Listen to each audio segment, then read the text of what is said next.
Hey everybody, this is Steven from PopCultureMaven.com. We're back with this week's new comic book reviews. Now, before we get started, I just kind of a PSA. WonderCon is this weekend. I will be there all 3 days, so if you happen to see me, you can run me down. Don't run me over. And yeah, so it'll be interesting because this is really, I think, the first con that we've been able to have, really have.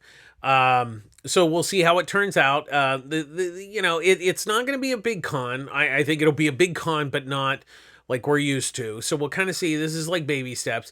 They're enforcing a mask mandate while you're inside. So I personally think that's a good idea. That's just my opinion. But we'll see how it goes. So I will try to post stuff on Instagram and Twitter and Facebook when I can. We'll see how it goes. We'll just see. So fingers crossed. It'll be a good show. It's kind of a light week, not super big this week. So let's get going. So first up, we have Batman Beyond: The White Knight #1, written and drawn by Sean Murphy. So hopefully you've been reading Sean Murphy's White Knight, because this is the fourth one, I believe. And there were two Batmans, the Harley, and now Batman Beyond. So really what he does is he takes the Batman characters that we all know and love, but he kind of tells them in a different way. It's just, it's kind of like a slight, instead of seeing them this way, it's slight tilting. And so it has the characters from like Batman Beyond, Terry McGinnis, and of course Bruce Wayne. But instead of Bruce is old and everything, but Bruce in this case, everybody knows he's Batman. He's in prison, and Terry actually breaks into the Batcave to steal like the Bat suit, or like the Batman Beyond suit. So what has happened is that Derek Powers took over kind of the Wayne Foundation, and instead of using the money for good, he decided to kind of create more technology and basically run a police state in Gotham for the most part. So that's kind of what's going on. So now Bruce gets out of prison with the help of Jason, who is now like the captain in the prison. And so also then you have Dick, who is he's like working for the Gotham PD, and Barbara Gordon is she's the Commissioner Gordon, and then we also have Harley Quinn, who has two kids. I'm not going to say how they're related and stuff. I'm just going to say if you don't know, then you need to go back and read the other White Knight series, because that explains everything, especially the Harley Quinn. And so this is kind of that. Sean Murphy's version of Batman now set in the future. So that's what he's done. So like I said, it's still Batman Beyond and all that stuff, but it's a different telling of that. So it's quite interesting. So I really enjoyed it. I've been a really big fan of Murphy's White Knight series, and it's really just it's really good, and it's well worth checking out. Now, if you haven't read them, I do think that you can pick this up and everything. And as always, Murphy's art is just absolutely gorgeous. I'm a huge fan. He's been doing great work, and he really just when you're writing and drawing, you're able to kind of do things that you can't do if you're just the artist or just the writer. So he really he's firing on all cylinders, and who doesn't like Batman Beyond? So you got Sean Murphy, Batman Beyond. Hey, it's a total win. Next up, we have Hulk Grand Design -- 1, written and drawn by Jim Rugg. So this is the third of the Grand Design series stories that they've done. The first one was X-Men Grand Design by Ed Piskor. Then there was Fantastic Four Grand Design by Tom Scully. And so now Jim Rugg is taking his hand at the Hulk. And basically what this is, it's a visual retelling of all the greatest moments in Hulk from like #1 up till theoretically present, because this is only the first issue. and it's like a greatest hits package or an encyclopedia of, like, highlights, or I should say the Reader's Digest version of the Hulk. And so what he's done is he tells the high points and hits, like the major plot points of the series over the years. And what he does is he kind of condenses it all down in very, quick bites as it goes along. And then visually he definitely, it has a very underground feel, very much like Pisker and Scully's, but different at the same time. But what he does is he takes all the influences of, like, there's Kirby, there's kind of Ditko-ish, there's Herb Trimpe, there's Sal Buscema, there's John Buscema. He takes all those, and it's very much his, but he kind of has all those little influences here and there, and you kind of see it here and there.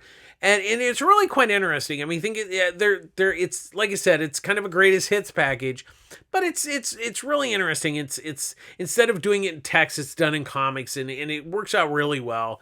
And the thing that I liked, now Scully's I actually really like, because I think Fantastic Four. The only problem I had is he drew like a lot of really small panels, and sometimes they were just in comic size. They were just too small to read.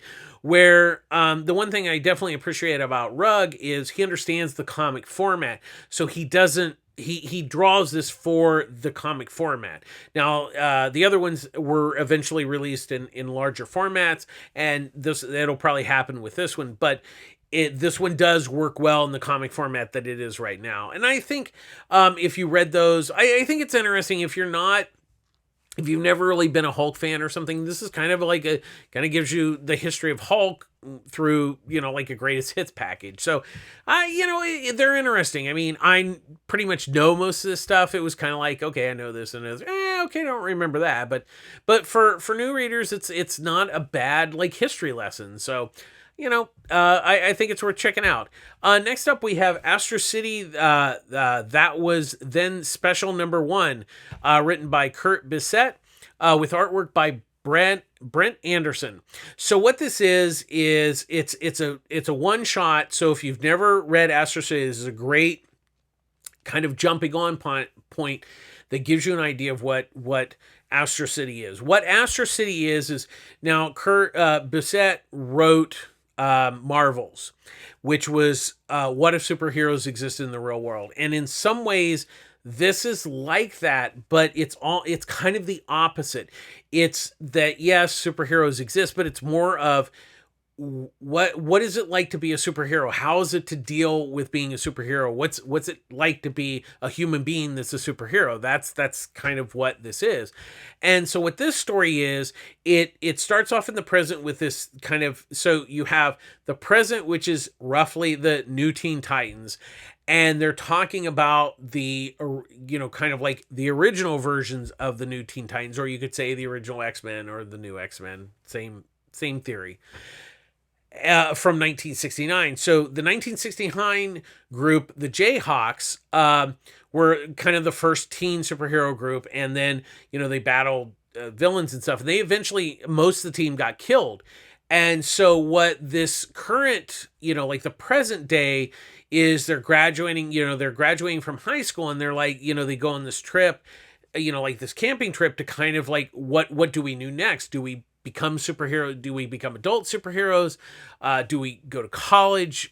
So it's really an introspective of what it's like to be like a hero. So that's what this kind of is. So it's really, once again, I'm a big fan of Astro City, and the great thing about Astro City is the way that Kurt writes them. Like in this case, this is special, so it's one and done. It's a complete story. Now, elements of this story will go forward into others, but he tends to write like in chunks. Whether it could be like a 4-issue chunk, or it could be a 12-issue chunk, but that's the way he does it. And then you have Anderson's artwork, which is really just perfect for this book, because it's more of a humanistic sort of thing. He has to, really capture the emotions.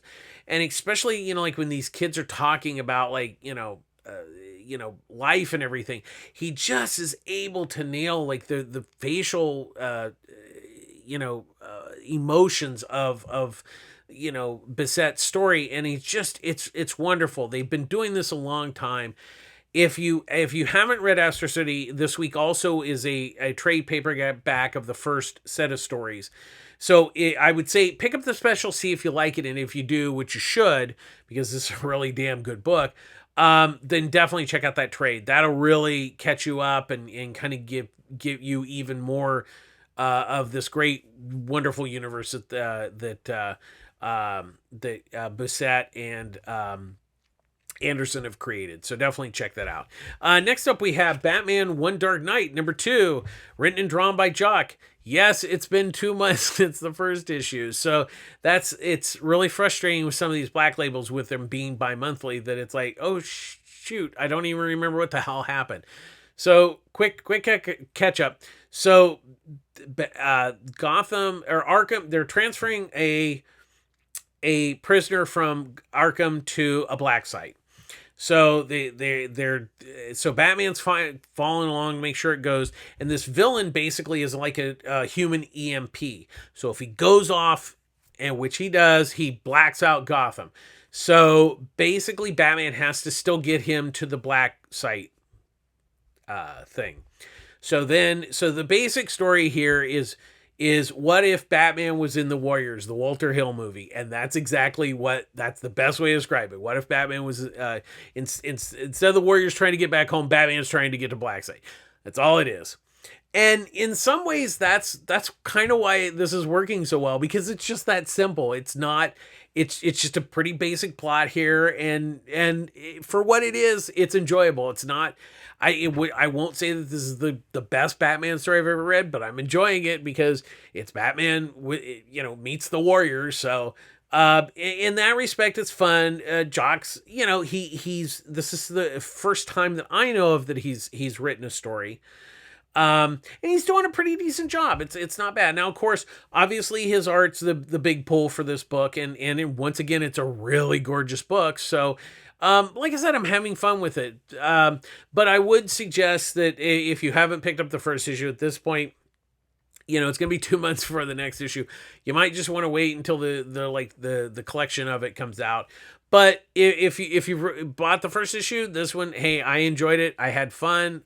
I'm enjoying it. And once again, it's got Jock artwork, so that's a big win right there. Next up, we have the X-Cellent #2, written by Peter Milligan and Michael Allred.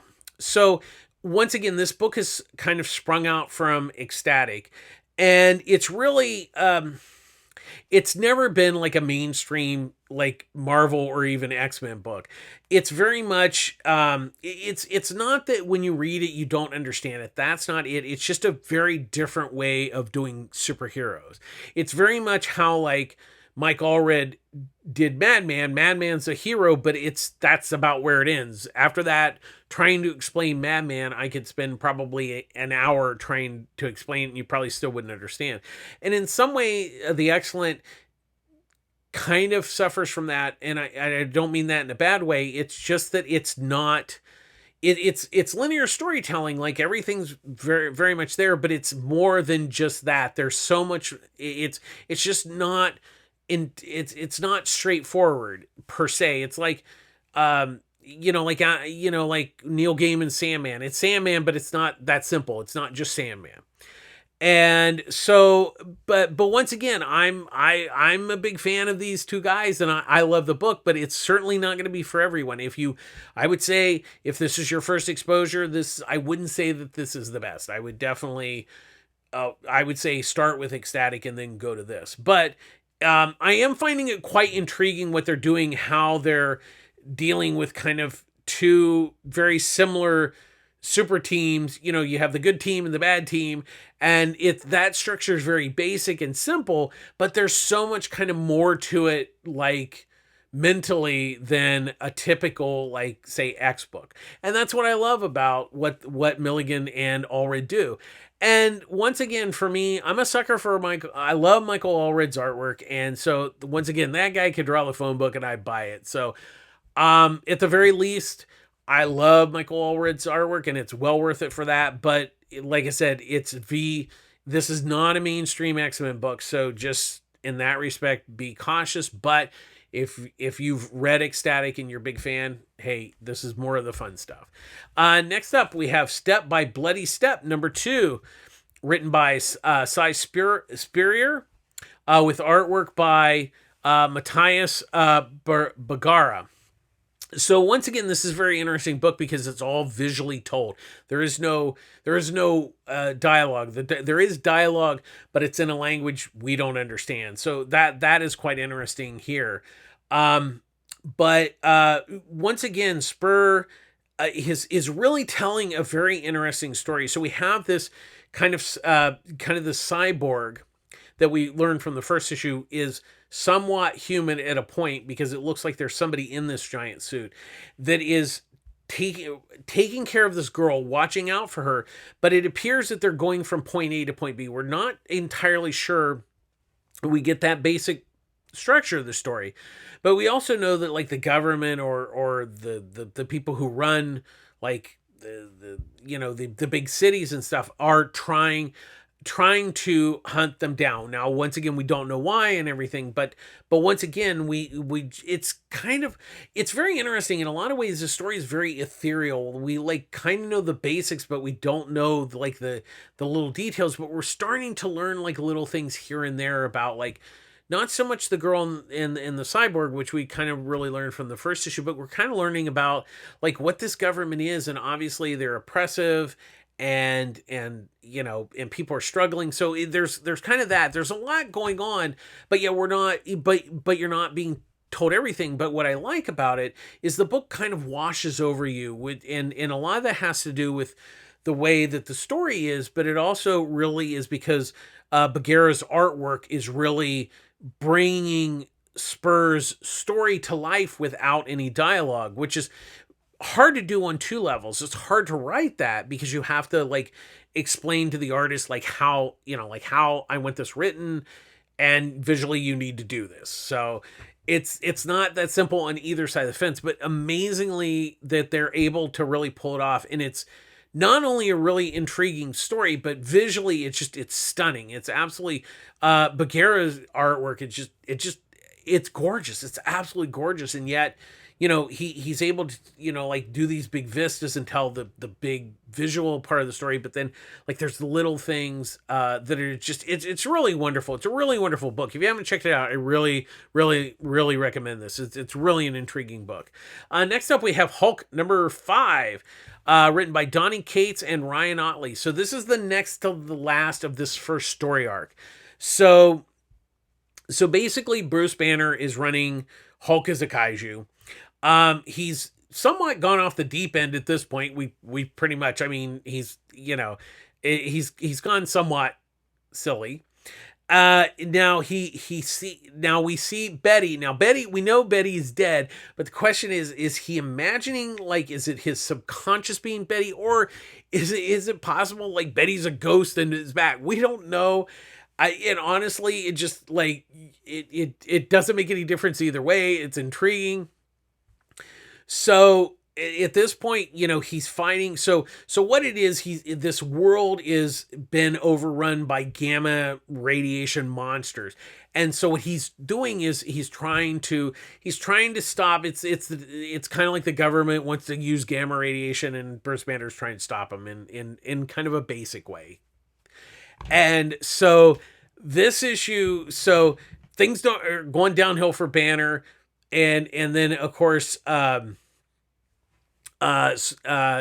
Ross is trying to figure out, he's captured the guy who helped create this Hulk kaiju to try to stop it, and he's like, you can't stop it. And it's just, like I said, there's a lot going on to this issue that's really going to lead to the next issue. It's been really intriguing. I have to give Cates that this first story arc is not anything I would have ever expected out of the Hulk, and I think that's what makes it good, in the fact that it's kind of way out there, but it's still the Hulk, and that's what's intriguing about it. Like, he isn't like poo-pooing the Hulk or anything. It's just it's just it's been a wild ride. It'll be really interesting to see how this all comes together next issue, because we've literally, we're like at the edge of cliff and we just jumped off this issue, and I don't know if we're gonna have a parachute or we're just gonna splat on the pavement. So it's been a really wild ride, and it'll be interesting to see how it all comes together next issue.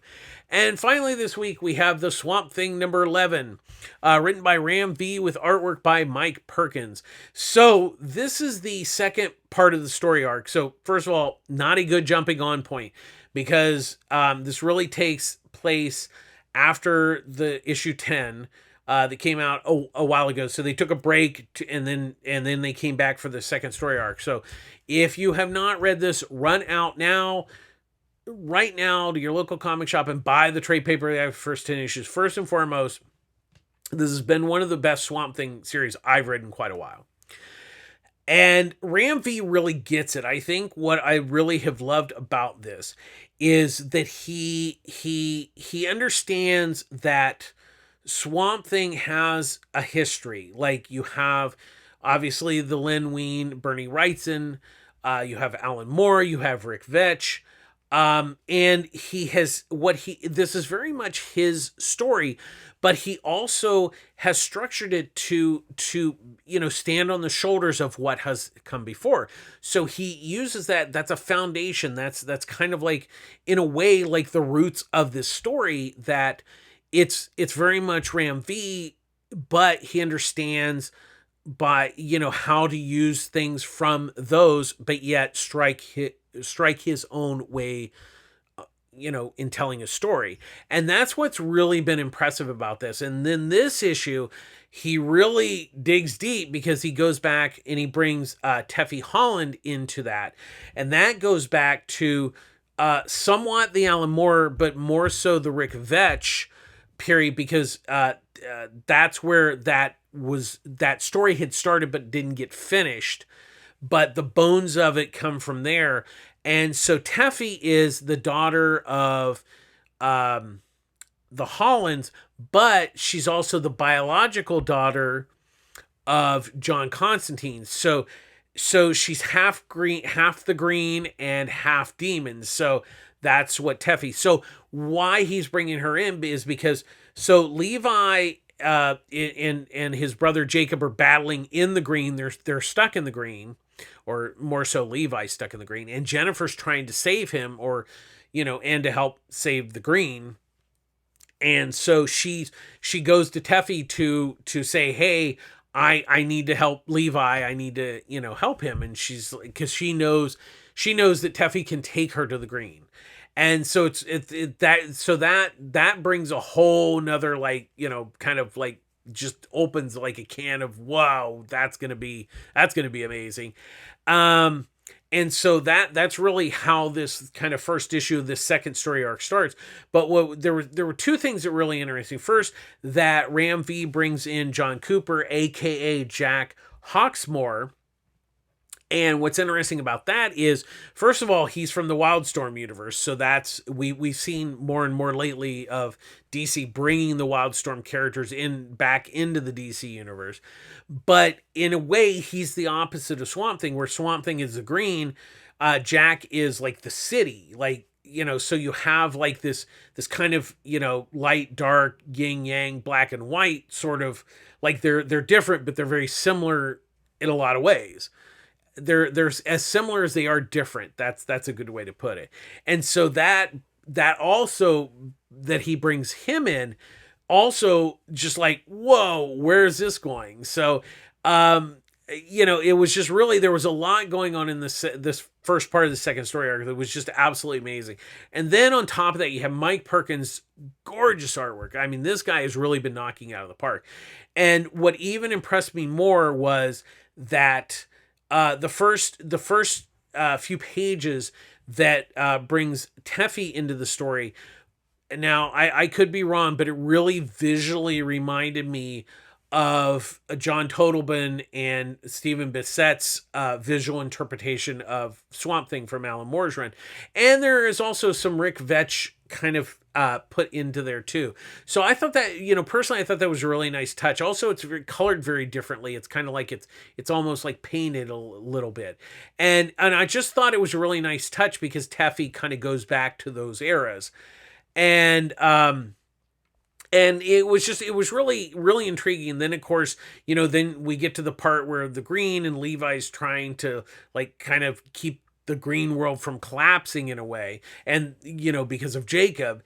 And there's just so much going on. And like I said, I was so excited when this came back because I was really big fan of the storyline and of the story. And I'm glad that they're coming back for the second part.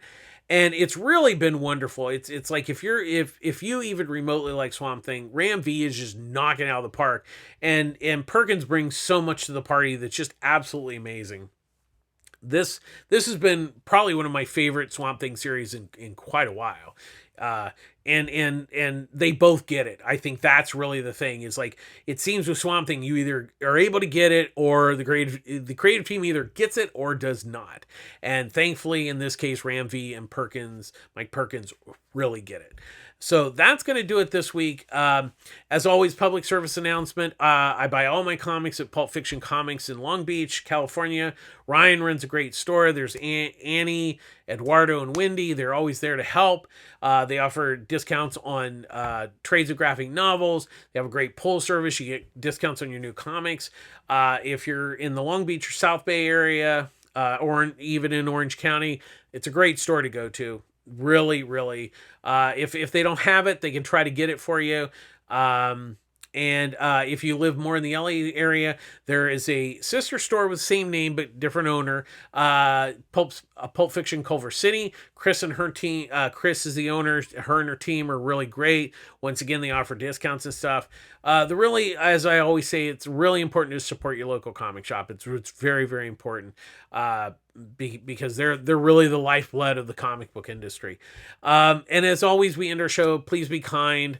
Kindness goes a long way. Obviously, with all the crap that's going on in the world, being kind is guess what? It's easy. It's good for you. It's good for everyone. I know things are tough out there, and I know it's hard to be kind some days, but try. Let's all try a little better to be kind. And just maybe we can make things a lot better. And that's going to do it. But once again, this weekend's WonderCon. Well, fingers crossed. It'll be an exciting show. Hopefully, if you see me, tap me on the shoulder and say, hey, thanks for all these great reviews. And as always, please subscribe and like and share our YouTube videos or reviews. If you have any questions or comments, please feel free to comment. And as always, take care of yourselves, be kind, support your local comic shop, and have a good week. Take care. This is Steven from Pop Culture Maven signing out. Have a good one. Bye-bye.